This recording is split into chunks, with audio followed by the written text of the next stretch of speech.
Hi, I'm David Esrati from Reconstructing Dayton, and I'm sitting here with Lynn Cooper, who is running for Montgomery County Clerk of Court. Absolutely. Lynn, you're not from around here. Why don't you tell us your story? Sure. So I was born and raised in Minnesota, Twin Cities, a suburb just north of St. Paul. Lived there until 1999. We moved down here to Dayton, Ohio. My husband at the time got a job with the Gasper Corporation. So he was with Dave Gasper, and that's where I met Teresa Gasper. And we formed a friendship immediately. The first time we came down to visit, Teresa and I connected. So I used to be friends with Teresa Gasper, too. Used to be? Oh, David. That's the way it goes. But I have a lot of appreciation for Teresa. She ran for Congress, did quite well against Mike Turner. She also spent an awful lot of money investing in our neighborhood because Lynn is one of my neighbors. So, South Park. Yeah, Yep. South Park represent. Anyway, you went back to school because Yes. you're not quite a traditional student. So Yes. you want to tell us about your journey? Sure. So it was important for me, first of all, back when I graduated from high school, I had no idea what I wanted to do. And so I really kind of wasted some time, and I dropped out at that time and just worked. Had a family, and once the kids came, I really wanted them. We focused on their education, and it was important for me and my ex-husband to get our kids through college. So once the youngest started college, I was working for Greg Brush at the time. And I had a couple of judges that were really, they were great mentors and very encouraging. And Greg was also encouraging for me to go back to school. And so I started part-time actually in 2013. I worked full-time, and I was working, going to Sinclair. And then I decided, gosh, this was going to take me forever. So I found the Wilberforce Climb program, which is an amazing program. And I would encourage it for any adult learner, especially when you have to work full-time. And so I went to Wilberforce and had I achieved my Bachelor's of Science with Organizational Management through Wilberforce.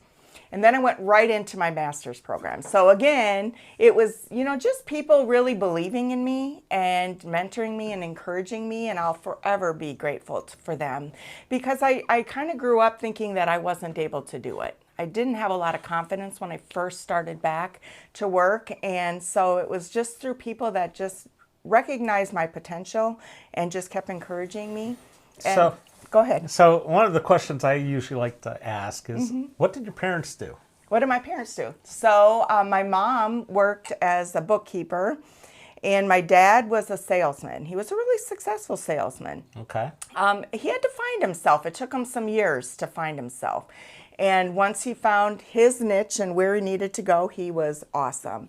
So both of my parents were really hardworking. They had great work ethics, and they really, I started working when I was 15. Okay. And just took from, Do you have siblings? I do. I have 3 younger brothers. So I'm the oldest, yes. So I'm the mama bear, and I'm the bossy one. So yes, my brothers had to deal with me. So you're also a certified court manager through the National Center for State Courts in the Ohio Supreme Court. Yeah. Can you tell me about that certification? Yes. So I started working, I was at the clerk's office. I was a civil supervisor. When the clerk changed from Dan Foley to Greg Brush, the court administrator from the general division came and asked me to work for him. And he was the one, also, his name was Jim. He really mentored me and said, I think this would be a great program. It was a 2-year program. Where you just learned about court operations, you learned about budget, you learned about finance or human resources, you learned about creating efficient courts and what it takes to make an efficient court. And it was an amazing program. So it was 2 years, and you had a cohort group, and we went through the program together. Okay. So I really liked it. Is there anybody else in the clerk's office that has that certification or has been through that program? So Russ Joseph actually was part of my cohort group. Andrea White was part of my cohort group. Really? Okay. Yes. So Andrea White was the clerk of courts for the Kettering for a long time. Yep. until she ran for state rep, which was a huge pay cut, but she can afford it because her husband's a doctor. And then Rob Scott became the Kettering Clerk of Courts. We're going to get back to Rob Scott in a minute, okay? But we're going to... let's talk about the flow of clerks of courts since you've been there. You started out and it was Dan Foley. Dan Foley. And now you're running against Mike Foley. Yes. Can you tell us the difference between the two? Night and day. They're not related. They are not related. And that's part of my campaign, is to make sure that people understand that they are not related. They are not part of the same family. But their signs look so much alike. Well, that was purposeful. Yeah. That was a strategy of the... So you worked under Dan Foley. Yes, yes. And Dan Foley is one of those political insiders in town because his father used to be a judge. Yes. And I first met Dan when I got to Dayton. He was working for Tony Hall. Yeah. And he was like 20 or 21. And he didn't know his head from his butt, but he was getting paid good money. And he's basically been a lifetime political hack. Well, I wouldn't call him a political hack, David. I really wouldn't. He is a You're all hacks. Well, I resent that. Okay. No, Dan Foley is a true public servant. He really does care. I believe Dan cares. Yeah. Yes. Dan and I have one issue that he didn't even realize it, but that I was pretty unhappy with him about. But we're not going to go into that. But Dan Foley was the clerk of courts. Then what happened to him? He went on to the county commission, right? Correct. Because we do this musical chairs of the monarchy. So after him, who came in next? Greg Rush. Okay. Yes. And tell us about Greg Rush. So, I really enjoyed working for both of them, and so Dan was the first one, I'll get to Greg, but Dan was the first one that recognized my potential for leadership. And so I had worked pretty hard learning all of the tasks in the civil department, and I just was always a curious mind. And so he recognized and promoted me to supervisor. So when Greg came in, this opportunity to learn a whole nother aspect of the judicial or justice partner group, I had to take the opportunity to work for the court. So that was, so Greg and I formed, I liked working for Greg. He was very innovative, and Greg was very involved in how do we make operations more efficient. Greg started, had to deal with 2008 when there was a lot of cuts to the budgets. And so he had to find a way to make it, the office operate with less. Yep. And that was through automation. And so that's where I, even though I worked for the court, I was also part of the e-filing development team. So there were 4 of us, and we are the ones that brought in that e-filing case management integration. Now, we already had Pro. Pro was just an interface of what was in the case management system. Okay. But case management, we're going to come back to this. Okay. Because I think this is something really important to discuss. But let's. Okay. So you worked for Greg. Yep. What happened to Greg? So Greg decided to retire, and he... You're allowed to do that? Okay, excuse me. I hope to one day. Okay. Greg retires, so, but he gets a job down in Cincinnati somehow, yes. So he's not totally retired. So not totally retired, right. But, he is doing his thing, and Greg is a great administrator. Okay. He really is, and he understands big picture, and he understands all the pieces that it takes, and I learned from him a lot. Okay. Of how everything kind of comes together. And Greg believed in serving the public too, but it was really about customer service was a really big deal to Greg. So he stepped down, and what happens when somebody steps down? Well, the party appoints somebody. And who did they appoint?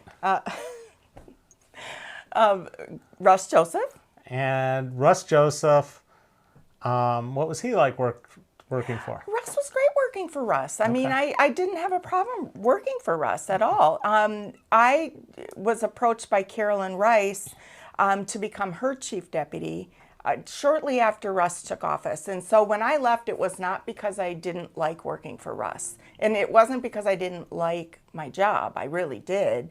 I left because I always am a seeker of information, and I really was fascinated with the opportunity of learning the executive side of government. And so I wanted to see and learn about the treasurer's office. So I was given the position. And where was Russ coming out of when he? Dayton Municipal Clerk. Yeah, so he'd been Dayton Municipal Clerk, which is where he got the certification. Correct. Because Correct.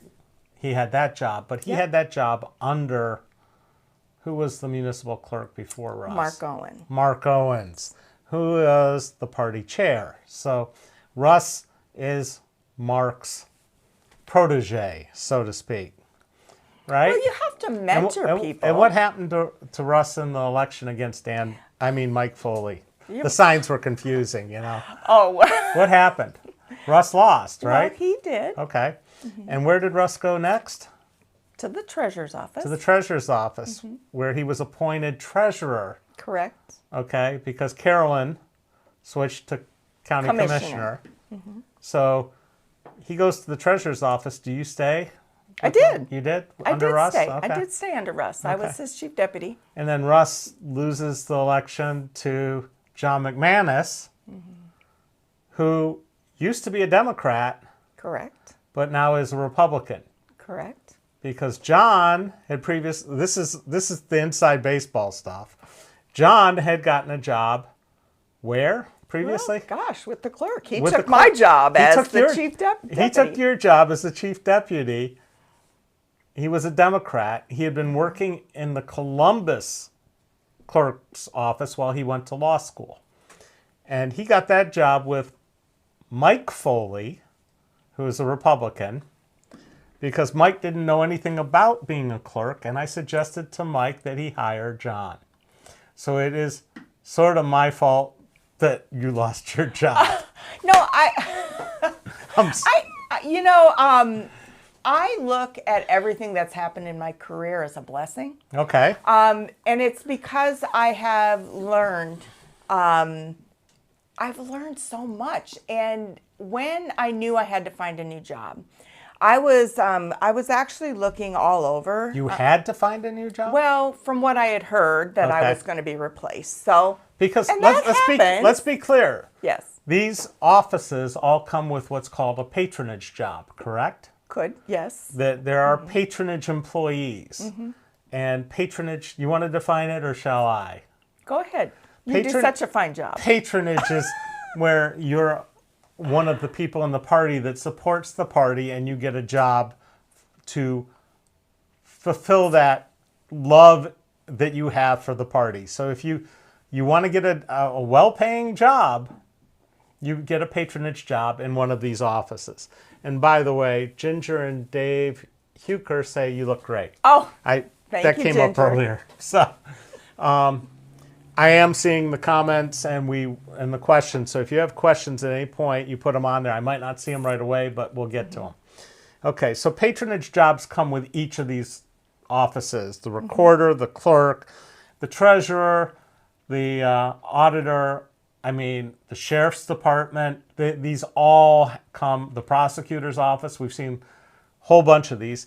And generally, if the party switches from Democrat to Republican, a whole bunch of people switch. Now, one of the strange things is Foley seems to not care. He hires both Democrats and Republicans, which is very different than what we've had before. But we'll get more to that in a minute. Okay. So Russ loses again as treasurer. And where's he end up?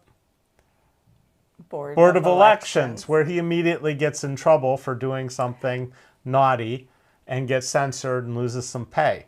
Russ Joseph is the reason that Mike Foley won the clerk's office. I supported Mike Foley over Russ Joseph because I find Russ Joseph to be an example of everything wrong in this community and this culture. Lynn does not feel that way, but I have a problem with it. I prefer that we have open, honest elections, and we're going to get to that in a few. So one of the things that I got to ask is you ended up in probate. Yeah. So you're working for a Republican I because am. Judge Brandon is a Republican. Right.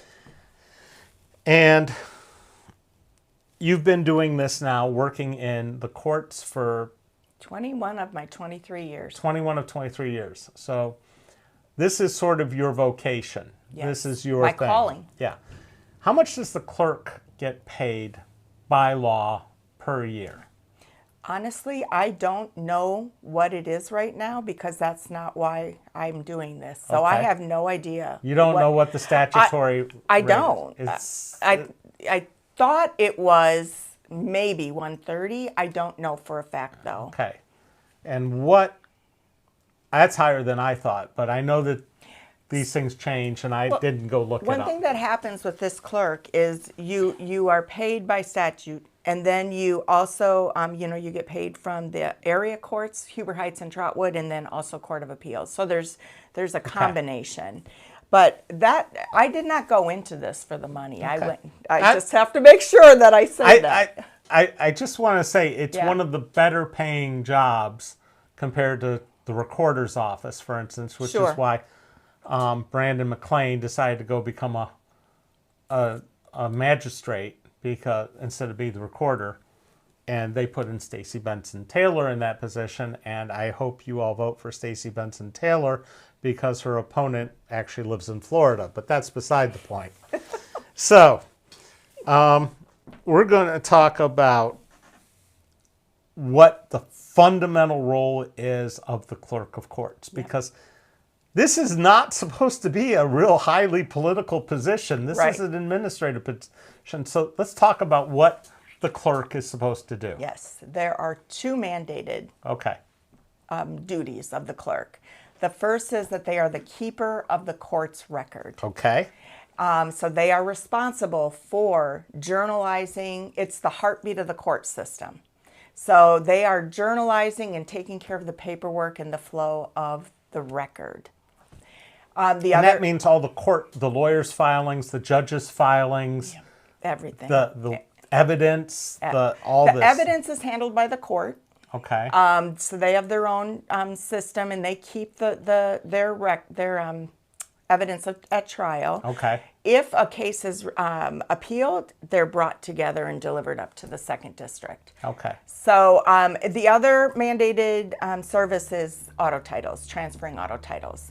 So there are, and those two are what every clerk should be focusing on, the two mandated. Okay. There are other things that you can do. There's passport applications.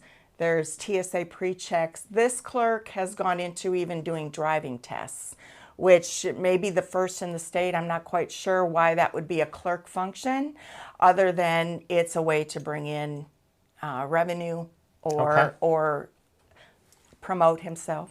So We'll get to that in a minute, Okay. but let's talk about the keeping of the records. Yes. Because Montgomery County is different than Greene County. It's different than Franklin. It's different than Miami. It's different than Warren. I find the website to be accessible and the ability to find documents reasonable. yeah, Okay. I can't go to the Kettering Clerk of Courts and do the same. I can't Right. find the dockets. I can't find that. I can't do that with Dayton Municipal Court to the same extent. You guys have a homebrewed system, basically. Right. Somebody back a long time ago under Dan Foley under Dan Foley wrote this system. and Craig Zimmers. I think it even went back to Craig. Okay, And but then, they wrote it themselves. So we don't pay some other company Yep. to do this. Yep. And I once, right after Foley took over, I went in and made a presentation about how the UX, the user experience, could be improved. Sure. And McManus was in the room, Foley was in the room, Herb Davis was in the room, and a couple other people. And McManus said, "Oh, that was a great presentation and everything," but he didn't move on it. And they did make a few refinements. I think they paid attention to a few of the things we said about how the interface wasn't really as intuitive as it could be. And we got Pro 3. But Rob Scott's sitting there in the Kettering Clerk of Courts, and he's trying to get the Miami clerk, the Miamisburg Clerk of Courts, the Kettering Clerk of Courts, Oakwood. the Oakwood Clerk of Courts, and your municipal and everything to all move to Tyler Technology System.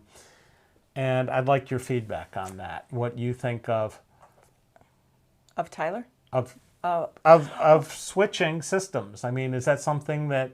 Well, we did go out for RFP. Okay. And we are just amazingly, it is going to be probate, general division, DR court, the prosecutor's office, all in the same system. And we did an RFP. We received ARPA funds to pay for it. Mm-hmm. And so we did do an RFP, and we did not pick Tyler Technologies. We did not pick Tyler Technologies. We picked a solution called JTI, or Journal Technologies. And it is because it was a system that was very customizable. It was very fluid. It was browser-based that really allowed us to learn how to do customization ourselves. Because Tyler Technologies is a system that is very like on the shelf, and you get what you get, Right. and then anything you want is just extra. And almost always you run into humongous overages because you start realizing that the technology can really help. So, oh yeah, we want this. So when's that going to be in place? We have to have it implemented by the end of 2025.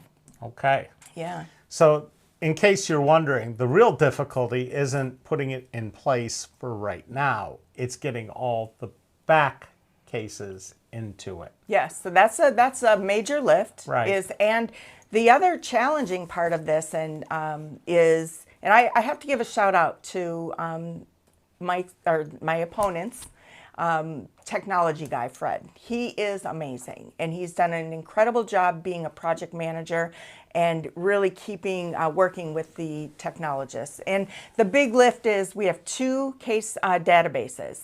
The General Division and DR Court and the prosecutor is one case management system, and then probate has a whole new one.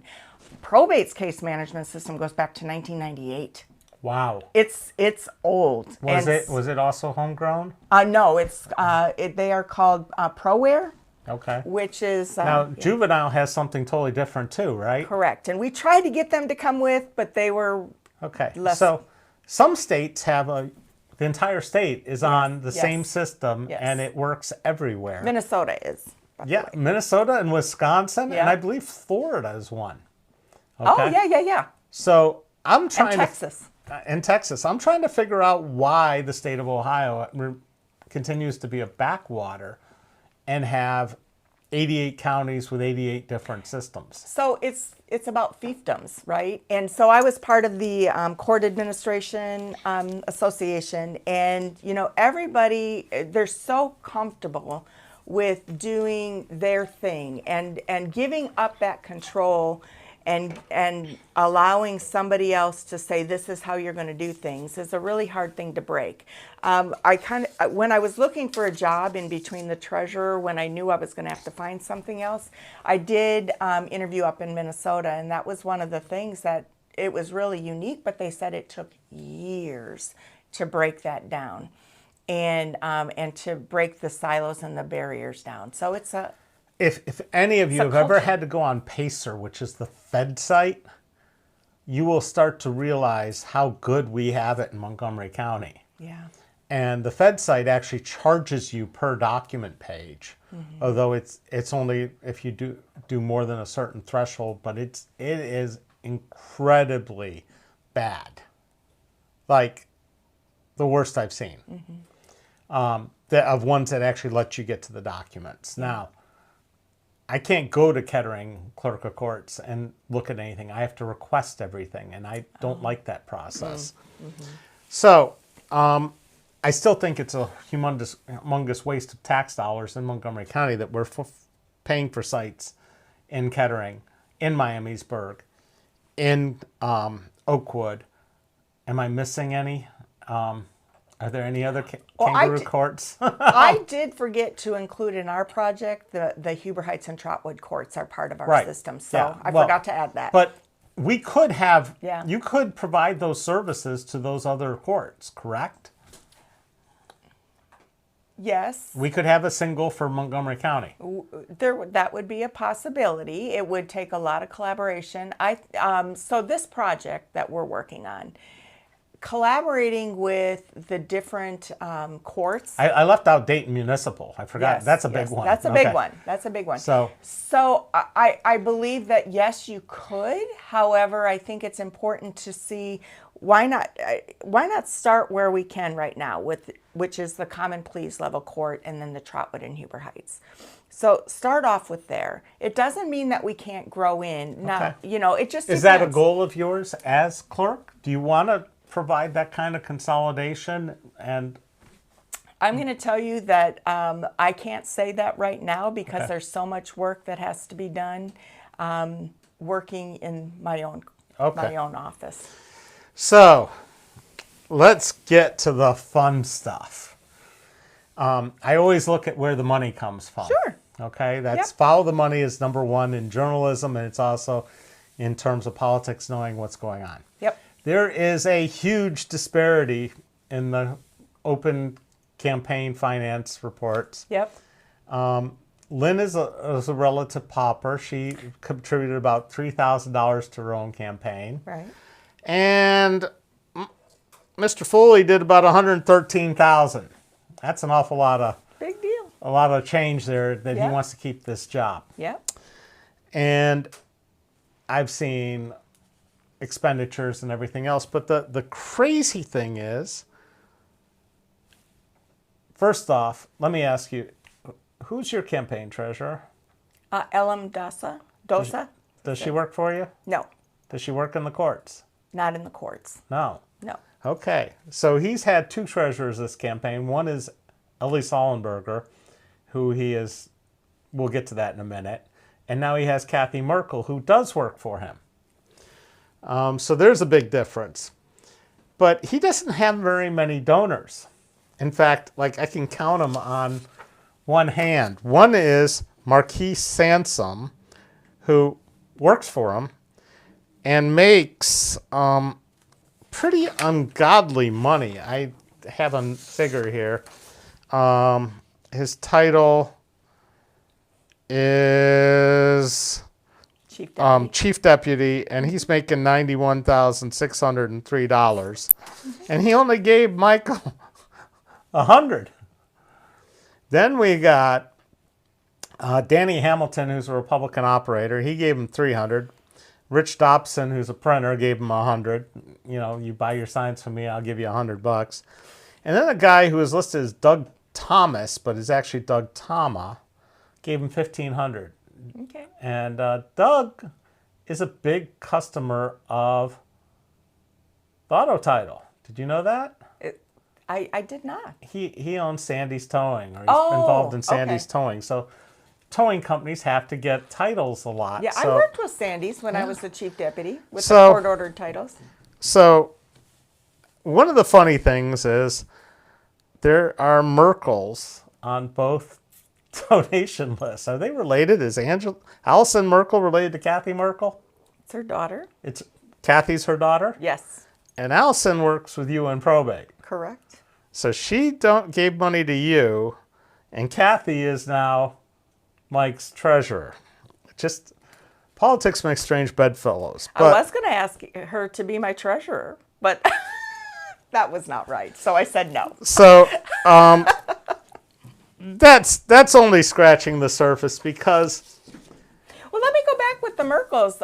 Allison actually went to Carroll High School, played volleyball. My daughter was a freshman when Allison was a junior, and then Wait a second. Allison's Kathy's daughter, not her Yes. mother. Okay, Yes. Kathy's the mother. Yes. Okay. Yes. I was Yes. thinking Allison would have had to be No. old as dirt. No, that's her daughter, and she's doing a great job in probate. So it's and my son is actually very good friends with Paul Merkel. So they went to Carroll. So I mean, So, Dayton is a small town. And let's back up a bit. Okay. Kathy Merkel and Steve Harsman both used to work in the cesspool of political patronage, which is the Board of Elections in the basement. They even keep them in the basement. And they both came over. They're both Democrats. They both came over to the clerk's office under Foley. Well, they retired. They retired and they're double dipping. But, you know, Hersman especially is troubling to me because the Board of Elections hired him for an amount they won't disclose anything about. They hired him as a consultant to come in and rejigger the precincts without any record of it being public. And I took it to court. I actually went to court on this, and it got tossed by a visiting judge because I'm not a lawyer and everything else. But he got paid to basically teach Reza Beck and Sarah Greathouse how to do their job because they didn't know the hardware. And then he ends up at this job. And he has never been public service oriented, and now he is making double dipping. I'm sorry, $119,000 as chief of administration. What is the chief of administration? I don't know because Dan Foley and Greg Brush didn't have a chief of administration. So I don't know exactly. I don't know if they served the role like a court administrator that just. Both Dan and Greg were very active clerks in the running of the clerk's office. They were very engaged. They were there. They were there. They actually did the job. Yes. There's a rumor that Foley doesn't show up very often. Well. But Merkel is making $78,000 as HR. What's the title here? HR officer or something like that. Human Resources Officer. How many people work in the clerk's office? There's a little over 100. Okay. Yeah. And how many were working there when I think how many did it? We were down to probably 90, I think, at one point. And that's for both all the courts that you cover, and is that including the auto title people too? Yeah. So that there's a lot of customer service and window operations that have to be staffed too. Okay, so there's quite a few jobs there, but this one is I'm kind of confused about because there's a guy who most people know from being on TV news. His name is Daniel Edwards Sr. He's a special projects manager, and he's making $60,000 a year. What does he do? Yeah, what? He follows them around with the camera and videotapes them. Okay. Have you known any other clerk of commission to do that? No. Clerk of courts to do that? No. Okay. So, I'm a veteran. Mike Foley's a veteran. And I get that. But, and I have a modicum of respect for him because of that. But let's take the cat out of the bag here. And most people, if they're running for office and their opponent gets indicted on 12 counts, and the Republican Party, says they're not even going to endorse him, they'd be pretty gleeful and happy that this is going on. And it should be a sure thing, but it's not. No. Because there's a lot of voters that aren't aware of this. Right. So even though I know enough about it, I'd like to hear what he was indicted from out of your mouth. Okay. And in your interpretation of these 12 indictments? So it's a 12-count indictment. 7 of them are felonies. 2 of them are misdemeanors. They belong to Mr. Foley. Okay. The others belong to Judge Pierges. Okay. There is theft in office charges. There illegal contracts, soliciting or pressuring the employees. It's not official. I'm not saying this officially. The employees, illegal political activity on county dime. Right. Basically, when you're a patronage person, you can't work on the campaign during the day. During the day. So making videos about the candidate and putting them up, it's sort of questionable, but go on. The first count is the one that alarms me the most. And I just have to say, they're charges. I believe He has not in the been found process. guilty, yes. I believe in the process, and so these are only charges. But it's enough to be concerned. And because of my experience at the treasurer's office, that first count is that the clerk knowingly and purposely contacted the treasurer to try to have county funds directed to a private investment firm that Mr. Foley has interest in. And so just the smoke of that is, to me, a disqualifier for a candidate. Oh, theft in office. Hold on Okay. now. Being a criminal and being a politician is no longer anything to do with your ability to run for office. And I'm not just talking about Donald Trump with all of his indictments. Right. I'm going back to the culture of corruption in Dayton, Ohio, where Joey Williams was caught accepting a bribe and became a confidential human source and was allowed to stand for re-election with an agreement with FBI that he would step down if re-elected. And all this played out. But the FBI never told us that Joey Williams was a crook. And it's funny how in the FBI investigation, the culture of corruption, they only investigated and charged black people. So we have a severe problem with credibility here when these things are going on. And this investigation was over a year in the making. Yeah. And he continued to make boo-boos and snafus while knowing this man is so stupid that I'm not going to interview him because it would be a waste of time. Mm-hmm. Okay? Well, he wouldn't be honest, so. Well, the reality is he threw his office administrator who was working on his campaign and his treasurer, Ellie Sollenberger, under the bus. And she's no longer affiliated. Of course, she's probably turning evidence against him. But the most interesting part of this whole thing is we don't know exactly what started the investigation, but John McManus was approached by Foley in order to move county funds into his investment company's group. And McManus blew the whistle. McManus, who worked for him and switched parties under him and ran for treasurer. And a couple things. One, I've done work for John McManus for a long time. Two, he's a personal friend, and I believe him to be of the highest moral character of any elected official in this county. That's me. But I have to clarify. But McManus turned him in, and he's in denial. Now, let's talk about the other part of it, because the Supreme Court immediately yanked Purgis off the bench. Yes. He was gone in a heartbeat. And tell us about what happened there. What happened with Purgis? What he got. Why he got yanked? Yes. So what I believe the story is that his son worked under Mike Foley as an IT person. Wasn't really meeting, up to speed on what he should be doing. He was unqualified for the position. Okay. Thank you. I don't have to mince my words.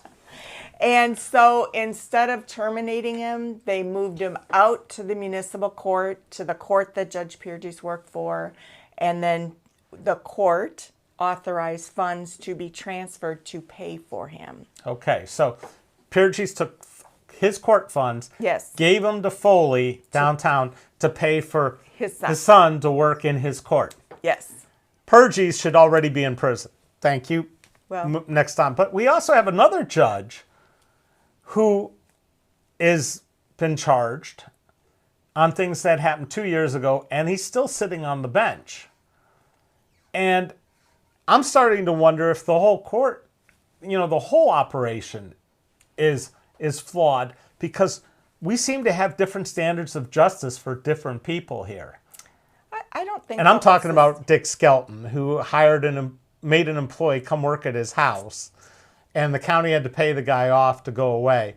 But that was only the surface thing, because later on it turns out that Skelton was talking to a prisoner's mother, ex parte, having conversations, getting the guy out of prison when he wasn't allowed to be out of prison, or he ended up back to anyway.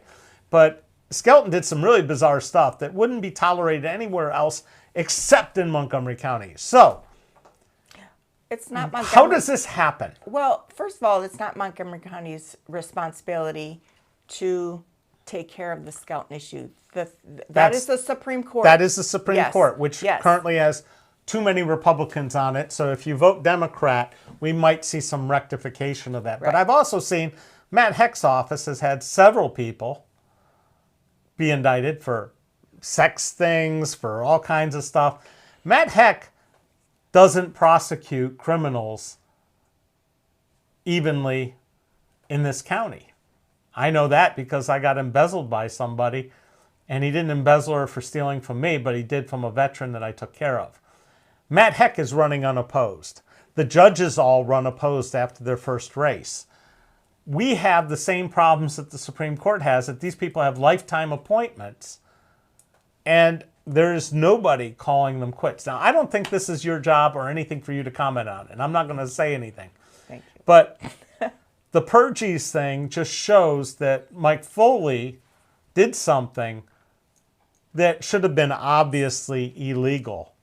And why he's still in office at this point is beyond comprehension. But the reality is, if they removed him, what would have happened?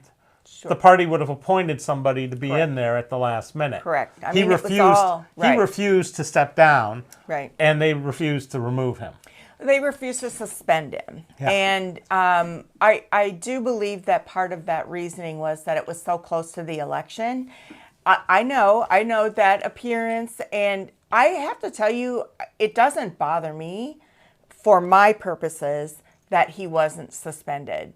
I don't want him being a martyr, right? I want. By the way, I want to beat him because I'm the best candidate. By the way, Purges was one of Foley's other donors. He gave Yes. him $1,000. So So that's important. That was important to me. Now, what I felt bad for was that you have employees there, that union employees and some of the line staff, anybody, that if they had a charge of theft in office, they would be fired. And it was demoralizing to the workers that they couldn't get by with that. And so they looked at, here's this person that is supposed to be the leader of the organization. Absolutely. And he's and it just doesn't seem fair to them. So my heart, it wasn't so much that I was upset about it. Okay, I have to run against somebody that's in office still. That didn't bother me. It was that what it did to the demoralization of the employees. So, if you get elected, Yes. obviously there's No, not if. When. okay. Got to speak it into existence. When you get elected, are you going to keep? I realize that there's the usual patronage turnover, but how many employees does he have total now? Right now? I have to say I don't know how don't many know the exact- complete total, because I looked at the administrative staff. That's what I need to look at. The union people, they're protected, and, Right. and that's what you have the union for. And and you go about, if you have somebody that needs some guidance, we go about it the right way. For the administrative staff, I have said, my first task is going to be to heal and gain the trust of the employees, because they've gone through trauma. They've gone through a clerk that doesn't know their names. He doesn't know his name, the names of the people. They have not, he's never there. So how can he know them? They have gone through an investigation, a raid of the office. That's traumatic. Yeah. And then to have the indictments come down, another trauma. And then also we have then no suspension. So here is a group of people that are hurting. So I'm a mama bear. I want to make sure that, first of all, they get to know me, that I earn their trust, and that that they trust, I can trust them. And then let's see and analyze what positions are needed. You have to have HR, you have to have IT, you have to have, there's some communications, but not 3 or 4, or even the help center. Drives me crazy that he calls it a help center, because he took pamphlets from Dayton Bar Association, put his name and face, and it is just a propaganda machine. It is just to get his name out there. And the tax dollars are going And towards tax that. dollars are paying for that. He talks about the money he's given back. Okay. Oh, thank you for asking So about that. you want to tell me about that? Yes. So when you're operating, you have most of you have a general fund. You're paid, money coming in through the general fund. But you also have in different courts, you have special revenue funds. And there are certain special revenue funds, like in the clerk, the auto title is a special revenue fund, and you can declare a surplus. So if you have, say, $9 million sitting in there and it costs $3 million to operate, you can say, hey, I can give back $1 million. Or I can give back, funny, he gave $2 million back this year. Because, well, I've seen this in the Veteran Yeah. Service Commission where they used to give a ton of money back to the general fund instead of spending it on veterans. And that's changed dramatically since Herb Davis got the boot. Sure. The guy after him got the boot. And we now have a competent veteran running the Veteran Service Commission. So I believe that it's good to give back if you have enough. You have to look and project out. Do I have enough money? What if auto title the revenue short is slow? You have to have cushion, right? So you have to have some backup. You have to have some sort of fiscal accountability. But So- he's been making a big deal out of it. I know. And it's just a normal operating It's normal thing. operating. I mean, I'm and sure Foley did it, Brush did it. Foley and Brush did not. Russ Joseph was the one that introduced that. Okay. So, but I will say, it's a shell game because you give back to the general fund and they can then you can use it however you want. Right. If they give it back to you in the general fund, auto title, that special revenue, you have to use that for auto title functions. Okay. So if you give it back and it comes out into your general fund, it's a shell game. Okay. So it's, again, a manipulation of what's really happening. Okay. So what was your name again? Lynn Cooper. I'm Don't pretending, forget it. I'm pretending to be Mr. Foley. Oh, yeah. Cooper for clerk. That's what I say. Okay, Anderson Cooper. No, not Anderson. So goofy. But there's another interesting employee that he has that's making $112,000 a year. Her name is Shannon Crabtree, Yep. and she happens to be Judge Capizzi's stepdaughter. Yes. I'm just wondering how this friends and family thing goes, and I want an assurance from you that when you become clerk of courts, you're going to actually hire people based on qualifications and Absolutely. skills and not based on who their daddy, mama, etc. I mean, we had, at one point in the Board of Elections under Mr. Harsman, we had the person hire their brother into a job, and he was a convicted rapist. And the job was never posted. And that woman is now the vice chair of the Democratic Party. So I really don't understand how these things happen. And I want some assurances that we'll finally get somebody that will clean house and will be done with this political class that's been doing things, and we'll start running things professionally. Well, let me just start with, I was very, very blessed by the courage of Judge Brannon. He hired me as a Democrat, and he didn't have to. And I had one of the top positions in Right. probate. He didn't have to do that, but he looked at it and said, I don't care about party. I want somebody that knows administration, knows technology, knows HR, and knows team building. And because a leader is only as good as their team. And who are you replacing?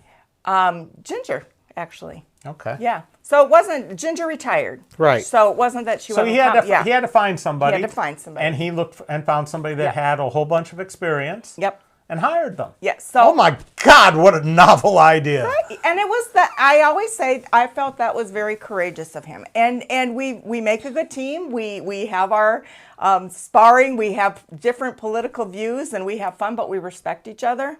And I have learned a lot. Probate is a whole nother beast compared to what I've known, but I love it. Do you want to explain what probate is for Oh those my that goodness, might not yes. know? Probate court is incredible. We do estates, we do guardianships, we do mental health where people get committed. So the mental health is a really big deal in probate. We do trusts, and then there are a bunch of miscellaneous cases like name changes and just a whole bunch of different things that happen under the miscellaneous. So it's very, very diverse. Now, guardianships, is this only for adults or is this also for children? So Is this there covered are under- minor guardianships. It's different than actually getting custody of. right? And so, but not, we do mostly adults. Okay. And you're a guardian of a state or guardian of person or both. So I told you this was going to take about an hour. Okay, are we over? And we're not over yet, but we started late. So I want to know if you can go over or not. Yes, okay, no so worries. I'm going to ask us a few more questions. Okay. I just wanted to make sure that we were on track. Yep. Because, I mean, my experience as a candidate was these candidates forums, they give you a minute, 2 minutes, or 3 minutes to answer a banal question, and there's no back and forth and no digging deep into it. And that's why I take my time to do these things, is to give voters a real chance to dig in and understand the candidate and what's going on. Yep. This is all out of my own pocket. It's part of my 501c4 called Reconstructing Dayton, which has a goal of bringing Unigov and ranked choice voting to Montgomery County because we have way too many fiefdoms and way too many elected officials and way too much duplication, which is one of the things that shows up in the clerk's office with all these other clerk's offices. But we could be so much more efficient. It's not a Democrat thing. It's not a Republican thing. We've got a whole lot of policy things on our website. We haven't been as active since COVID because just my business, it took a beating, and Sure. I support this. So this whole thing of doing this is to expand upon the political conversation, because even the newspaper, they might interview you for an hour, but what makes it in there is snippets. So are there any things that you've heard on the campaign trail that have shocked you, or is there anything that you felt the newspaper didn't cover, or anything you think the voters really need to know about? I want to give this opportunity to you to fill in the blanks of and tell us what you've learned about running for office. What I have learned. So I started in January of 23, and it is a long haul. It is a grueling process, but I believe the voters need to see you. I'm very, very active in the community all over, making sure that they know that I want to represent them. I think the whole idea of what public service is gets lost. Absolutely. And it is very personal for me. It is very, and it truly is a passion and a calling. And so when I had a situation that really changed the trajectory of my career and what I wanted to do. And that was when I helped a young lady that was trying to get a divorce from her husband. And he had been sent to prison because he beat her so bad. And so he had gotten out and she was trying to divorce him, and she couldn't get him served. So I helped her find a way. We got him served, and a month later she came in, and it was such a moving experience because they called me out to the lobby and they said, "Someone's here for you." And I didn't know her. I had never met her. But when I went out to that lobby, she was standing there, and her mom was with her. And I knew it was her. And we hugged each other, we cried because she was so happy, and her mom prayed over me. And when she left, I stood in the lobby, and then I turned around, and I was chief deputy at the time, and all of the clerks were looking at me. And I just was so moved, and I just said, this is why we do what we do. This is every single piece of paper we handle, we touch, means something to somebody. And it means if we don't recall a warrant, somebody gets picked up and they shouldn't be. If we don't file an entry setting bond timely, somebody's sitting in jail longer. That's somebody's life. Yeah, I got a story of one of those instances. I've been a big brother. He started when he was 10. He's 47 now. But he got out of prison for his second 3-year term. And he had gotten straight A's in the first year of college at Noble. Mm-hmm. And he went to Sinclair to start on his second year. And he saw something that didn't seem right to him. He went and talked to the campus police. And they asked for his ID. And they looked him up. And he had a warrant from Dayton Municipal Court from before he went to prison. And they locked him up on his first day back to school. Oh, that's tragic. And it was a huge blow. And he was living with me. And, I had to call and pull strings. Yeah. Because obviously you had the chance to serve the warrant. He was in prison. He was in the system. Yeah. And somebody in Dayton Municipal, Mark Owens, dropped the ball. And it has an effect, and it can be life-changing. This is yeah. not little stuff. This Right. is big stuff. Big stuff. And it might not seem big to Mark Owens, but to this young man, it really was just another kick in the pants. Yeah. When I became the chief deputy, I met with every single person in my office, and I said, customer service is our #1 priority. And you need to understand customer service and the quality of your work. Because if you don't do something the right way, it may not trigger the chain events that has to happen. So those two are the #1 priorities. Because I don't think a team can be successful if they don't know what you expect of them.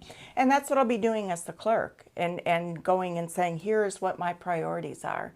And it is going to be serving the public, but it's going to be customer service. And what I mean, you know, my opponent can say he does the same thing, but if your mandated services are not being paid, I just talked to an attorney just recently where they had a certificate of judgment, which is when you win judgment, you file a certificate, and that places a hold on you owe me this much money. Mm-hmm. The clerk did not file it timely, and this just happened this last month. And because of that, the debtor was able to go file bankruptcy, and now the creditor is out the money. That's a big deal. I'm, you know, again, my own personal experience. Yeah. Matt Heck wouldn't prosecute the woman who stole from me, although he did prosecute her for 3 M3 felonies for stealing from the veteran I took care of. But I have a certificate of judgment in civil court, and those are pretty much unenforceable. I mean, it's up to you to do it. And then she moved to Florida, where it makes it even harder. And I had to spend an ungodly amount of money to get certified in Florida. Yeah. And then to find somebody to go after her for the money is really hard. It sucks. So, you know, these things, it has an effect on people. Yeah. And it makes you question our justice system when our justice system isn't just. So I feel strongly about these things. And I find it odd that we even elect a clerk of courts. But if we're going to elect one, let's not elect somebody who's facing indictments for crimes in office. Crimes in office. I say the same thing for the presidential election, but those people won't listen. Now, we haven't had a ton of viewers on this. We've had a few people that have stayed through. Nobody's added any questions. But if you're still watching this, you are one of those people who is either a political junkie, a friend of Lynn's, a friend of mine, or somebody who is, you know, deeply concerned about politics, whatever. It's your job to take this video and share it, and to tell people to watch or not to watch, but to trust your judgment on whether Lynn should deserve their vote, or the guy who's running on somebody else's name with criminal indictments should be our next clerk of courts. That's up to you. I've given you the tools. I've given you the information. Lynn shared her side of things. I'm not saying this just, you know, I will endorse a Republican if I think they're better for the job. Hence, anybody but Russ Joseph. Hence, I will vote for John McManus over Mohammed Al-Hamdani every day of the week. There is no question there. And I will vote for Lynn Cooper. And I can say this because guess what? My TV, my cameras, my platform, and I've been fighting this monarchy in Montgomery County forever. And if you see judges unopposed, and you knew that some of those judges did the things they do, don't give them a vote. Don't give Matt Heck a vote. Don't give the sheriff a vote. These guys are in there for life. Don't give them the feeling that they deserve it, because I feel strongly that if we don't have a choice in an election, we're not having an election. And I am really pissed off at a few of them. Dick Skelton. I'm really pissed off at Gerald Parker. And I generally like Gerald Parker, but Gerald Parker did some things in my case that were just unbelievable. It took 1.5 years to get the video from the library of my ejection. But when these kids had a fight in the library, they got the video in days. There is a huge disconnect there. I won the case in front of Judge Parker's office after 2 years. He did not give me my court fee, my legal fees back, which is the norm. When you win, the legal fees get paid. This kind of pettiness needs to go away. There should be a higher standard for judges. There should be a higher standard for politicians. You hear all this crap about having to have voter ID and have, worrying about illegal immigrants voting. Look, folks, we don't have background checks on our candidates. There was a guy who got elected to Congress who was a complete fraud. It came undone. They finally kicked him out, and he's running again. We got a guy who was elected to the White House somehow. Complete fraud criminal. So that brings me to my last question. Lynn Cooper, have you ever been indicted? I am indictment free. Okay. Have you ever been involved in anything other than your divorce in court? Do you have any court cases? We had some state tax liens when I was married, based on some of the things my ex-husband didn't pay. Okay. And so, but I made sure I personally paid them. Okay. Because I needed them to be. Do you have any traffic tickets? Oh, do I? I might have a traffic ticket. You had one that I found. Okay. I might, yes. Greene County. Oh, yes. Okay. Yes, yep. I've had traffic tickets I in came down Greene the County. hill too fast, coming down that hill, coming on Kemp. You're just a bad person. No, but literally, we don't have a vetting of candidates. We don't have any kind of background check or anything, even on judges. And judges can't say anything when they run for office, so it's really hard to judge unless you go and actually read filings and read their lawsuits to understand something. Most people are not capable of it. Why we elect judges in Ohio, I still don't know. Can I say something Sure. really quick? So one of the things that is being said about me is that I'm a bureaucrat and that I've been in government so long and that I'm just that, the typical government worker. But I will beg to differ because I have worked for everything. I've worked hard. I have sought knowledge. I love the system. I look at the system a little different than you. I respect your view, but I look at it a little different because I feel I can affect change. Okay. And by the way, on your tax liens, Yeah. I'm not even going to get into how many legal cases there are involving Mr. Foley and his previous businesses. Well, I'm transparent. I'm going to be honest about it. I'm just telling you, if I sat there and I wanted to take him apart, trust me, I have all the information. It's not pretty. And I've got people that have told me all the details, and I'm not going to bring their names into it, but I have that information. And I will publish some of it probably before the election, but I think you have to, it's a no-brainer just based on the indictments that are out there. So, I don't take anything for granted, though. Right. I have not stopped working. Let's one last question, Yeah. because anybody who's watching this, you're a first-time candidate. Yeah. You had to you had to open up a bank account. You had to figure out how to build a website, donations, fundraisers. And that's one other thing I forgot to talk about. How many judges have donated to your campaign? It's like a dozen or more. Is there a dozen or more? I was surprised. You have the backing of a ton of judges. I do. A Republican and Republican, Democrat, and I found that fascinating. And you also take and attorneys as well. I mean, I can go down this list here. Well, I earn their respect. I mean, I Conrad worked really Kluzak, lawyer. Deidre Logan, judge. Christine Communal, attorney. Michael Walzak, attorney. We've got Ann Suffrage. No, she's not. She's from the union. She's a union. Here we go.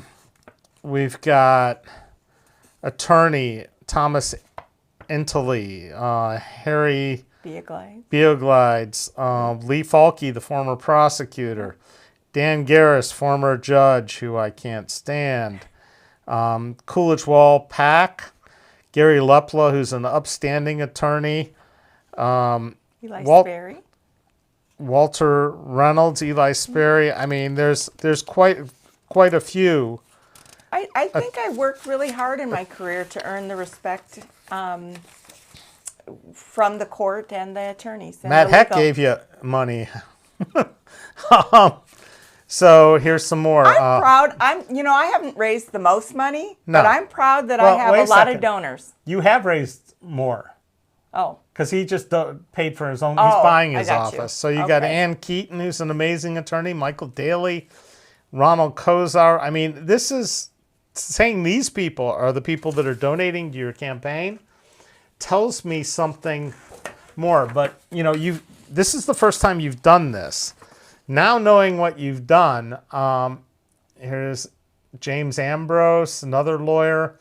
What would you do different, or what advice would you give somebody? Oh my God, here's a huge long list. I can't go into all the lawyers. I'm blessed. I am really blessed. But what can you tell people about running for office that they should know before they do this?